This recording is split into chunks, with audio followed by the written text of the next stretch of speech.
All right, we're going to take a look at practice question set number 8. The first question says, a positively charged object is brought near to, but does not touch, one end of a neutral metal rod on an insulated stand.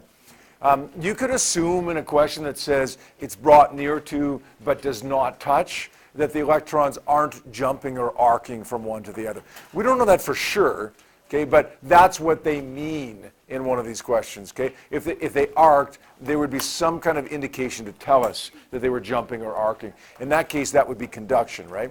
But when we're bringing something nearby, not touching, electrons aren't jumping from one to the other, that would be induction of one type or another. Now, it's on an insulated stand as well. That insulated stand just means that it's not grounded unless I do something else to it. Like, for instance, attaching the opposite end of the metal rod to the ground.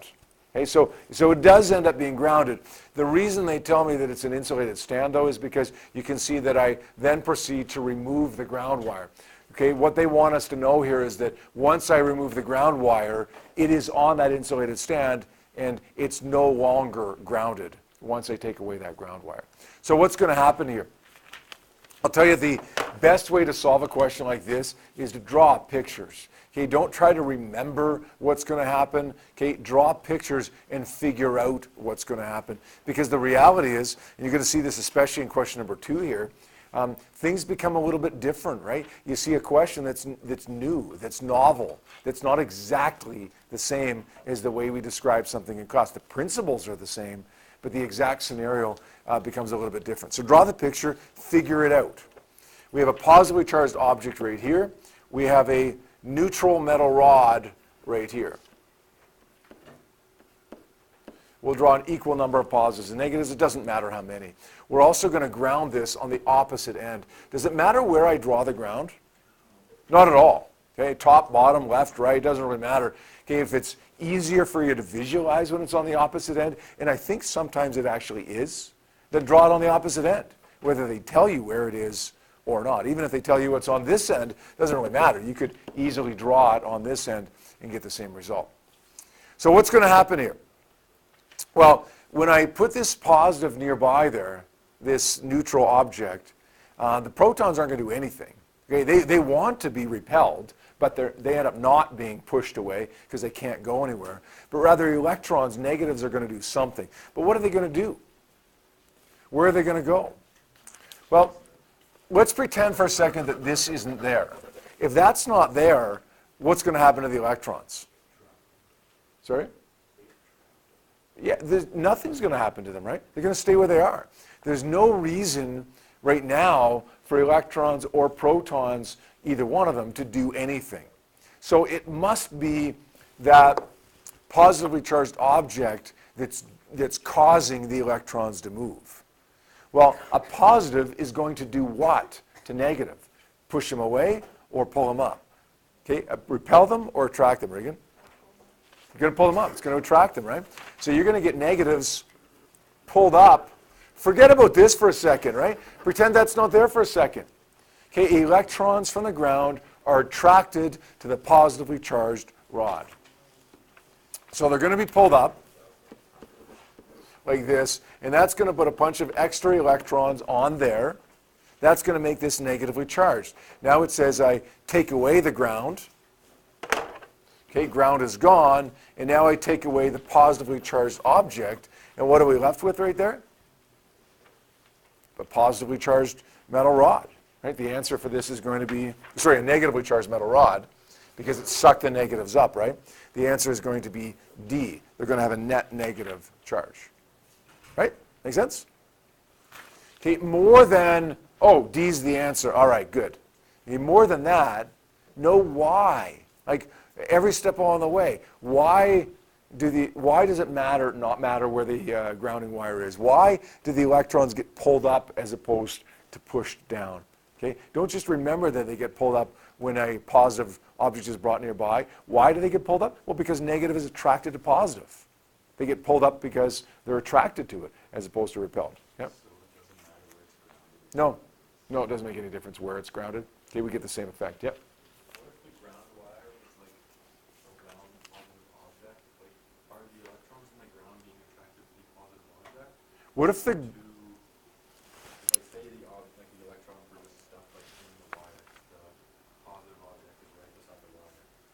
positive object is right beside the wire. So you want to draw it like this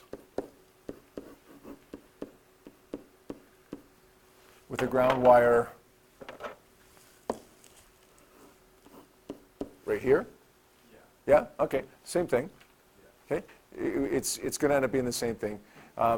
It's just a little bit harder to visualize there, right there, right? Here's the way I want you to think of it. Here's the Earth, or whatever it is that's doing the grounding, right? Here's the object, okay? This positive wants to attract negatives from as far away as possible to as close as possible, okay? So the way that it does that is it attracts the negatives up into this object that's close to that. So is it the positive object or the neutral object that is attracting the negative? Well, that's a good question. It's actually a combination of both. Okay, let's go back to my original diagram here. This was my positive, right? Positive, and it was neutral, and we have it grounded. It's a little bit easier to visualize it when it's on the opposite side, but we get the same effect here. What is it that's causing the electrons to be pulled up? In the end, these electrons in here in the neutral object are pulled over here. Not all of them, but if you pull some of them over, then that's going to leave you with a net positive charge on this side, which is going to pull up electrons to fill in the vacancy of electrons there. So without this, nothing happens, right? But this causes electrons in this to move over, and then that causes electrons in this to come up. So the net effect is that this causes electrons to come up because of that force of attraction. Okay, but It doesn't matter, like say all the electrons were on the left and the ground wire was on the left, like it would still attract it to push them to the right? let me just draw it again here so I can hopefully completely understand your question there. So this was my positive. This was my neutral, and again we had it grounded right here. Okay. So what's going to happen here? Well, Kind of like my point is, wouldn't all the electrons connect like at that corner? Like, isn't that the closest they can possibly be? He's saying like all the electrons go as close as possible, and the grounding wire yeah. is closer than the actual. No, I see what you're saying here, but you still have like let's say these electrons, these two electrons right here, are being pulled over here, okay, towards this, right? Pulled over towards this. You still have like it's almost like a double now, okay? Because now you got this thing that's trying to pull electrons up, but you still have a positive side over here, which is going to pull electrons up as well. Okay? Now, the end result of that is that this guy is going to pull electrons over here, and then this guy, or this end of it, is going to pull electrons over here. So you're going to get still some negative distribution all through there. Okay? Make sense? Okay, that's good. Keep asking those questions, right? In the end, the net effect ends up being the same, but why is the net effect the same, right? It's good sometimes that you don't trust me or you're questioning me on that, because when you get that other question that looks a little bit different, it makes it a little bit easier to understand that new novel question on a quiz or a test, right? All right, let's go to number 2. It's funny because I thought number 1 was the easier one. So let's but still a good question. Number 2 gets a little bit harder, I think.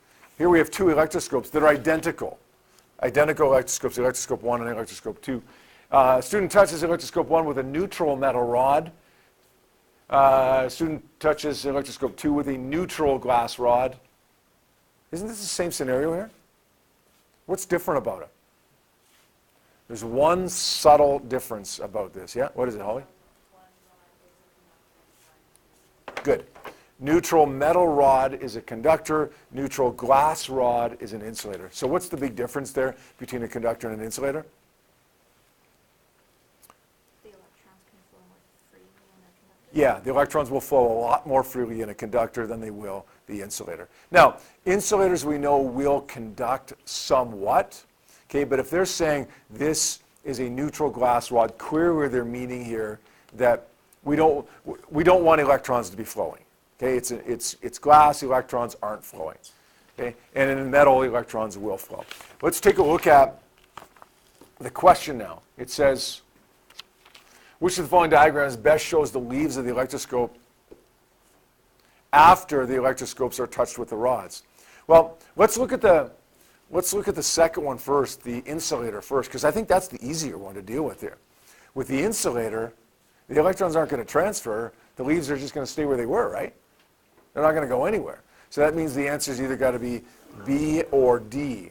Electroscope 2, the leaves stay spread apart. Now, what about electroscope number 1? When it's touched with a conductor, electrons will transfer either to the conductor or from the conductor, depending upon what the charge was, positive or negative.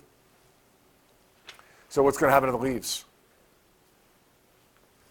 They're going to go from here to, well, we know they're going to come together.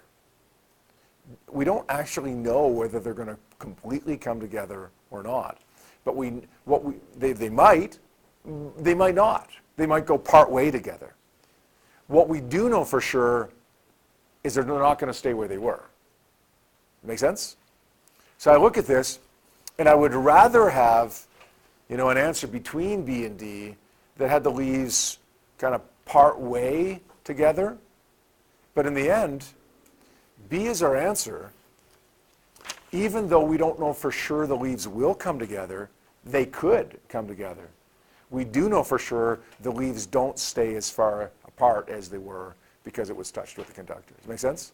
That's one of those nasty little questions. It's like, what's the best answer for this, as opposed to what's the correct answer? What's the best answer? Because this could happen. This one couldn't happen. Okay? So our answer is B. And next we go to this neutral ball. I think it said in the next part of it it's covered with tin foil. Yeah. Why is that important? Why does it matter that this neutral ball is covered with tin foil there? It's a metal. It's a conductor, right? And then you have this positively charged ball over here. A positively charged metal sphere. What's going to happen to the ball? Well, a neutral is going to be neutral, positive. Charged objects are attracted to or attract neutral objects. Right? So it's going to be attracted. And after it's going to be attracted, it's going to touch, and then it's going to repel. How come? Why is it going to repel afterwards? Sorry? They're going to try to balance out. The reality is, in this case, they probably won't balance because of the difference in size there, right? The neutral ball is a lot smaller. But bottom line is you're still going to get electrons going from here to here, which is going to make this just a little bit less positive, and this one just a little bit more positive. Bottom line is they're both going to be positive. Whether they balance or not, they're both going to be positive, and the positive is going to be pushed away from the positive. And now, if this wasn't a conductor, and this wasn't a conductor, you wouldn't get that transfer, right? So that's a big deal, actually. Okay, if they touch each other and they're not conductors, you're not going to get that repulsion afterwards because you're not going to get that transfer if they're insulators.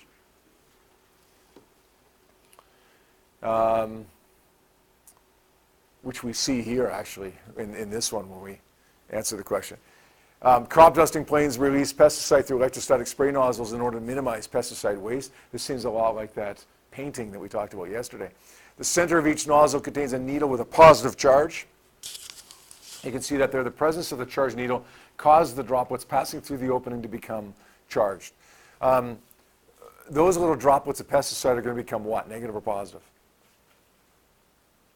As they touch this positive needle, they're going to become positive. By what? Induction or conduction?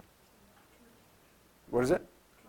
It would be conduction. Conduction because there's charges being transferred to the spray droplets from the needle. Okay? So positive by conduction. Question 4 says the droplets leave the nozzle with a positive charge caused by the movement of electrons onto the needle. Okay, electrons are going to go from the neutral pesticide to the needle, making the needle slightly less positive and the pesticide slightly more positive. Good? And then the next question, the last one, number 5, says the charged droplets are kept from being blown off the leaves by the wind because the charged droplets, what is it? Induce an opposite charge on the leaves so they're attracted to them. I don't really like the way that's phrased, because really what it's doing is inducing a temporary separation of charge, right? As opposed to inducing a overall charge. But that's what they mean by that. If this is the pesticide droplet that is positive, and this is the leaf that is neutral, okay, then this positive will not do anything to the protons, but it'll pull electrons over. We always say it's not always all of them, but it works for us to show it as if all of them go over. That leaves us with a separation of charge, this side being negative, this side being positive, and that causes attraction, right? Charged objects attract neutral objects because of that separation of charge. Good? Now, why is it that these pesticide droplets, this is a good question, good follow-up question. Why is it that these pesticide droplets stick to the leaf? Whereas in that last thing we did, that little ball ended up touching the bigger positive ball and then being repelled.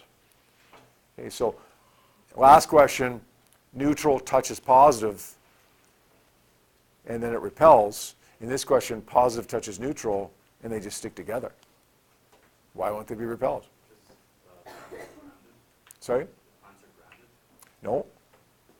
No, that's not why. Yeah, this isn't a conductor, right? So you're not going to get a lot of transfer of charge there from one to the other. You take that balloon, rub it against your hair, put it against the wall, it sticks to the wall, right? It doesn't get repelled by the wall. Why? The balloon and the wall are insulators, right? I haven't tried this, but want to take those metallic balloons, you know what I mean, the foil balloons you fill with helium. Okay, try rub it against your hair, put it against the wall. I'm curious to see what actually happens there because that's a conductor, right? Now the wall still isn't, so we might not notice any difference, I'm not sure, but my guess is that the metallic one probably would not stick to the wall as well as the rubber one would.